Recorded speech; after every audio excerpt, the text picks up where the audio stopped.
ரொம்ப ரொம்ப சந்தோஷமா இருக்கு. ஏன்னா இந்த சந்தோஷம், இந்த விழா என்னுடையது கிடையாது. இருந்தாலும் இவ்வளோ சந்தோஷமா இருக்குன்னு நினைக்கும் போது, இந்த படத்தினால ஏற்பட்ட அந்த நட்பு, அந்த ஒரு குடும்பம், நீங்க எல்லாரையும் பார்க்கும்போது சுத்தி போட்டுக்கோங்க. அவ்வளோ ஒரு அழகா இருக்கு. இதே மாதிரி இந்த வெற்றியும் அமைஞ்சிடும், கண்டிப்பா அமைஞ்சிடும். அப்படி அமைஞ்சிடுச்சுன்னா, அப்படி அமைகிற நேரத்தில் அதுக்கும் என்னை கூப்பிடுங்கன்னு சொல்லி அன்போட கேட்டுக்கிறேன். இந்த படம் நான் பார்த்துட்டேன், நைட்டு தான் பார்த்தேன். அந்த ஒரு ஆடட் அட்வான்டேஜ் இருக்குது எனக்கு. இந்த படம் வந்து பார்க்கும்போது நல்லா இருக்கு, நல்லா இல்லை, அதெல்லாம் தாண்டி வந்து ஒரு மிகப்பெரிய ஒரு உணர்வாக வந்து இந்த படம் எனக்கு வந்து இருந்துச்சு. இது கம்பேர் பண்ணலான்னு நான் நினைக்கிறேன். இந்த படத்தை பார்த்தது உன்னுடைய ரிவ்யூ கொடுக்குற அளவுக்கான தகுதி எனக்கு இல்லை. இன்னும் சினிமாவில் அதை நான் வளர்த்துக்கல.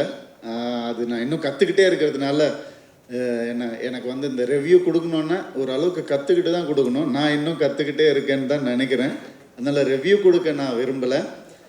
இந்த படம் ஒரு மிகப்பெரிய உணர்வை உங்களுக்கு ஏற்படுத்தும். அதுதான் சக்ஸஸ்ன்னு நினைக்கிறேன். ஸோ கண்டிப்பாக சக்ஸஸ்ன்றது மட்டும் எனக்கு நல்லாவே தெரியுது. பாலு மகேந்திரா சாருடைய வீடு படம் நமக்கெல்லாம் எவ்வளோ பிடிச்சதோ, இந்த படம் அந்த அளவுக்கு கண்டிப்பாக பிடிக்கும்ன்ற பெரிய நம்பிக்கை எனக்கு இருக்கு. அதை வந்து எல்லாரும் இந்த படம் ரிலீஸ் ஆனதுக்கப்புறம் கண்டிப்பாக அதை பற்றி பேசுவாங்க, மென்ஷன் பண்ணுவாங்கன்னு நான் நம்புகிறேன். ஏன்னா அந்த உணர்வு வந்து only because of Sri Ganesh தான் நமக்கு ஏற்பட்டது.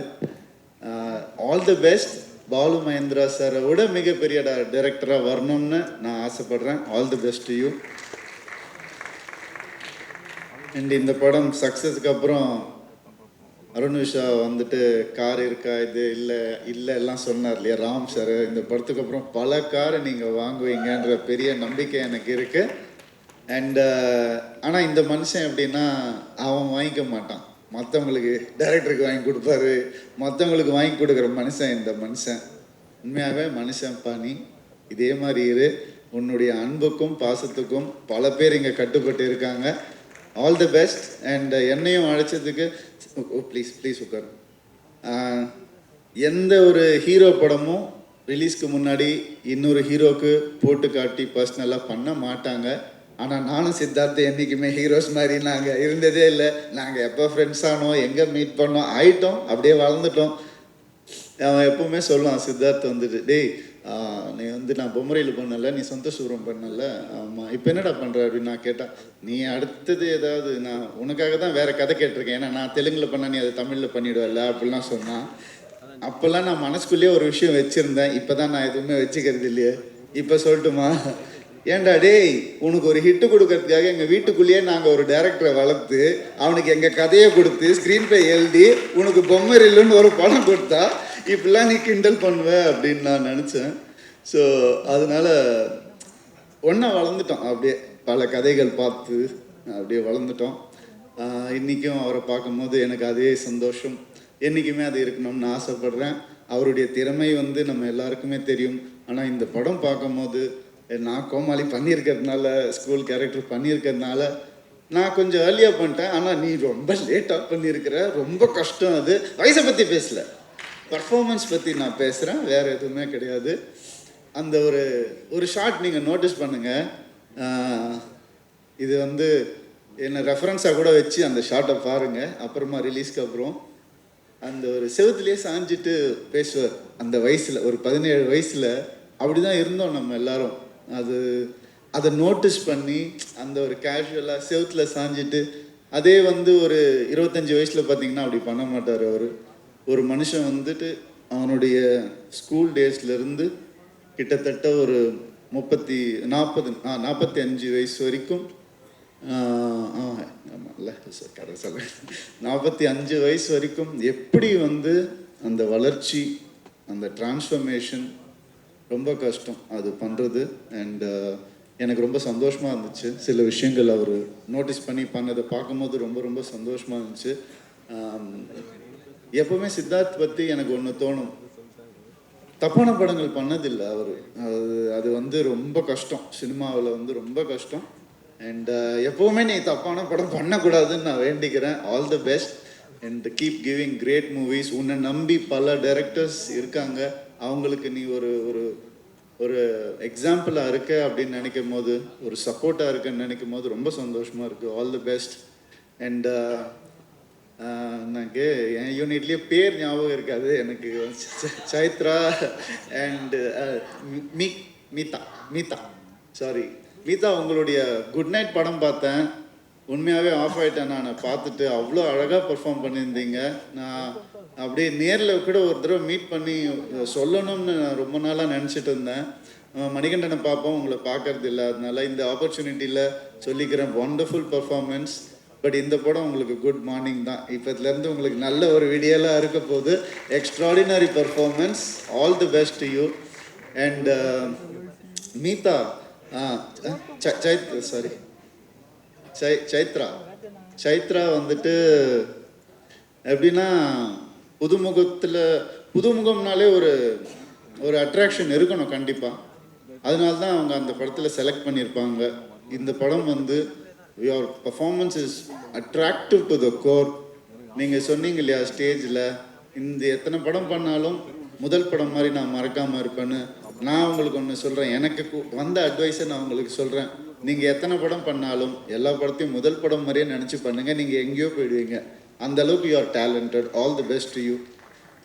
அண்டு நான் வர வழியில் அப்படியே எல்லோரையும் மீட் பண்ணிட்டு வந்தப்போ, காஸ்ட் கூட ஆக்டர்ஸ் கூட வந்துட்டு நம்ம மியூசிக் டைரக்டர் உட்காந்துருந்தார். நான் அப்போ அவரை பார்த்துட்டு, நான் அவரை முன்னாடி பார்த்ததில்லை.